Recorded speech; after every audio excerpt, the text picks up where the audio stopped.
Dans cet exercice, on nous propose de trouver le plus court chemin de A à H suivant l'algorithme de Dijkstra.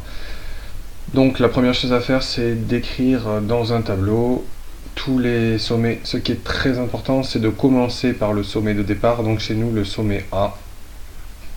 Donc A, B, C, D, E, F, G, H, et une dernière colonne ici où on mettra le choix. Oui, je dis c'est important de commencer par le sommet A parce que c'est à partir de lui que l'algorithme va nous donner tous les plus courts chemins, en particulier jusqu'à H, et il se trouve que c'est H qui nous intéresse, mais le principe de l'algorithme de Dijkstra, c'est qu'en fait il va nous donner aussi le plus court chemin de A à E ou de A à F, même si a priori ça ne nous intéresse pas. Mais il est essentiel de commencer à A. Voilà, donc au début de l'algorithme, en fait, on n'est pas encore positionné sur le graphe. Le début est toujours le même, de dire que pour aller jusqu'à A, ça nous coûte 0 km. Voilà, on va raisonner en kilomètres. Donc on choisit le sommet A, qui est le sommet de départ. Les autres sommets, on met un tiret ou un infini, comme on veut, et on dit qu'on choisit donc le sommet A, et je vais mettre entre parenthèses le nombre de kilomètres que l'on a pour l'instant. Donc pour l'instant c'est 0 km. Ok, le sommet A ayant été choisi, je tire un trait pour dire que je n'y passerai plus. Voilà, on peut dire que maintenant je suis dans le graphe, les choses sérieuses commencent, voilà, ça c'est moi. Et on va donc regarder quels sont les sommets accessibles et avec combien de kilomètres. Donc quand on est en A, on peut aller en B. Voilà, ça coûte 12. Donc on va écrire 12 en venant de A, c'est le sens du V1. On peut aussi aller en D et ça coûte 14. Donc 14 en venant de A. Voilà, c'est tout ce qu'on peut faire quand on est en A. Donc pour les autres, on met un trait, on ne peut pas y aller. Le principe de l'algorithme, c'est que maintenant on choisit le plus petit parmi les deux, à savoir celui-ci. Donc lui il est choisi, c'est bon. C'est le sommet B qui est choisi, et quand on a choisi B, on avait déjà 12 km au compteur. Je me place maintenant sur B. A, c'est fini, il a été choisi, je n'irai plus. Donc quand je suis en B, qu'est-ce que je peux faire de nouveau? Je peux aller en F, par exemple. Ça me coûte 9 km de plus. Donc attention, j'ai déjà 12 km. Donc pour aller en F, je rajoute 9 km, ça fait 21 km. Et c'est 21 en venant de B. Voilà, je peux aller en F, qu'est-ce que je peux faire? Je peux aussi aller en G en rajoutant 16 km. Donc ça fait 12 plus 16, 28. Pour aller en G, toujours en venant de B. Je peux aussi aller en H en rajoutant 21. Donc 12 plus 21, ça fait 33. 33 km pour aller en H, toujours en venant de B. Je ne peux pas aller en E.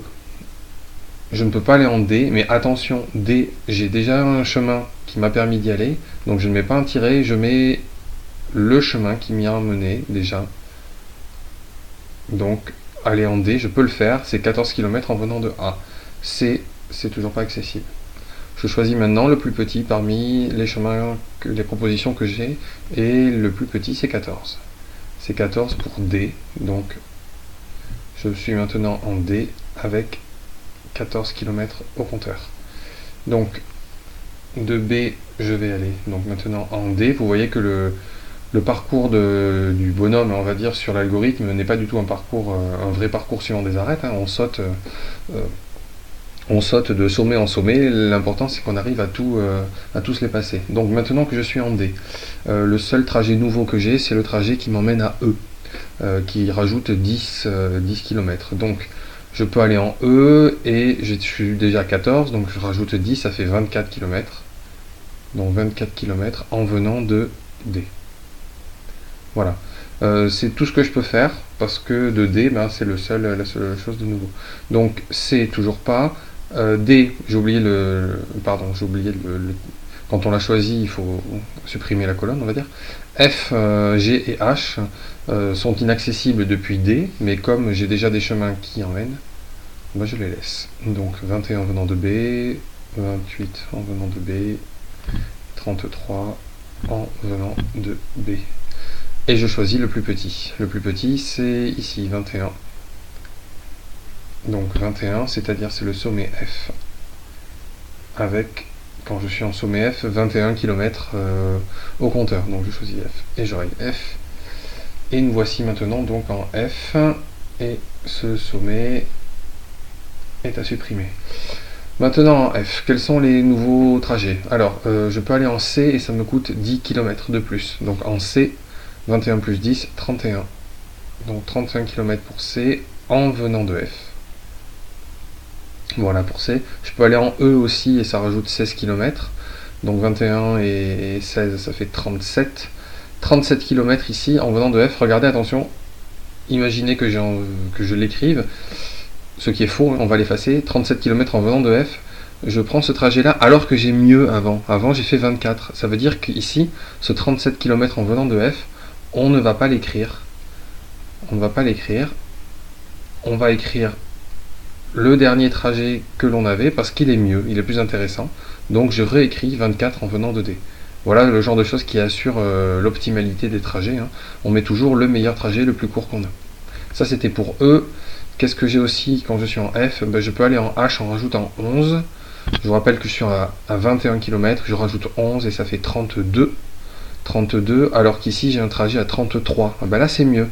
Donc là je vais écrire 32 km en venant de F. G, je peux pas y aller, donc je vais garder l'ancien trajet que j'avais. Voilà. Je regarde maintenant, mon plus court trajet, c'est lui, c'est 24 pour E, donc je vais choisir E, et j'ai 24 km au compteur. Je me place donc en E, ici, je supprime le sommet F. Qu'est-ce que je peux faire maintenant quand je suis en E? Je peux aller en C en rajoutant 13 km, donc je vous rappelle que je suis à 24, donc 24 plus 13 ça fait 37. Donc j'aurai un trajet ici de 37 km pour aller en C. Ça ne m'intéresse pas parce que j'ai mieux.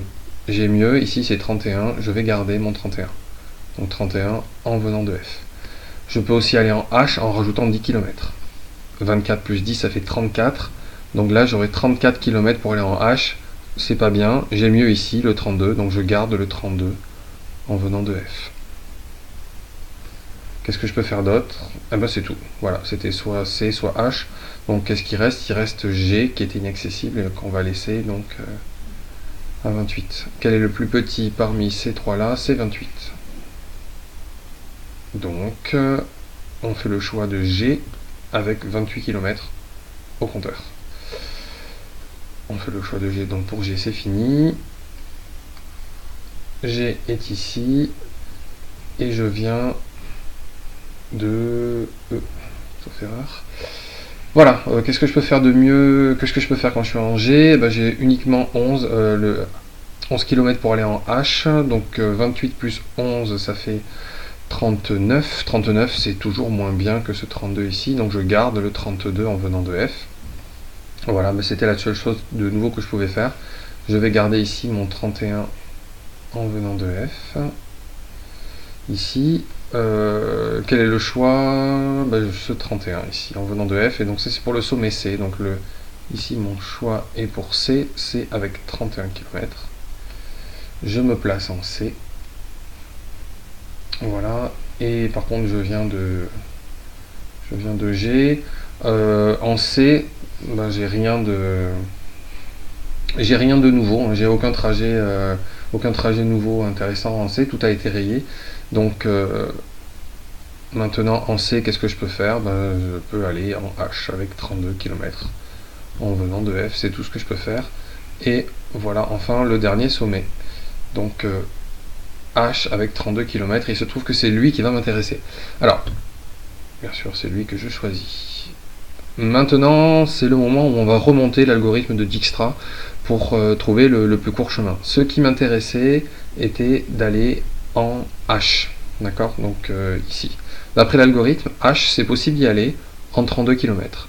Là où l'algorithme est fort, c'est que il nous donne les meilleurs trajets pour n'importe quel point. Donc pour aller en B, pour aller en D, en F, E, G ou C. Bon, il se trouve que c'est H qui m'intéresse, il se trouve que c'est à la fin, mais c'est pas forcément toujours comme ça. On pourrait nous avoir demandé en fait le meilleur chemin de A à G. Voilà, on l'aurait, on peut le trouver à partir d'ici, on sait qu'il fait 28 km. Alors comment est-ce qu'on trouve ce meilleur chemin? Donc on est en H ici. On peut écrire à l'envers le trajet. Donc H, quand on est en H, on est venu d'où? On est venu de F. Je le vois ici parce que 32 c'est en venant de F. Donc avant H, j'étais en F. F c'est ici. F, pour aller en F, je venais de B. B, c'est ici. Je venais de B, et B, quand je suis allé en B, c'est que je venais de A. Donc, en fait, mon trajet semble avoir été simplement A, B, F, H. Pour un total, d'après mon algorithme, de 32 km. Alors, on peut peut-être regarder si on ne s'est pas trompé. Donc, le trajet optimal d'après l'algorithme de Dijkstra, hein, c'est A, B, F, H, et ce trajet est censé mesurer 32 km. Ben, si on ajoute effectivement 12 et 9 ça fait 21, plus 11 ça fait 32. Donc voilà le trajet optimal obtenu par l'algorithme de Dijkstra pour le plus court chemin de A à H. Je répète, cet algorithme nous a donné en fait tous les plus courts chemins en venant de A. C'est-à-dire que si la question d'après était le chemin le plus court de A, par exemple, jusqu'à E, par exemple, E à la place de H ici, ben on partirait de E et on dirait, ben oui, E est accessible en 24 km. E est accessible en venant de D, qui est accessible en venant de A. Donc j'aurai le chemin A, D, E pour 24 km. Voilà.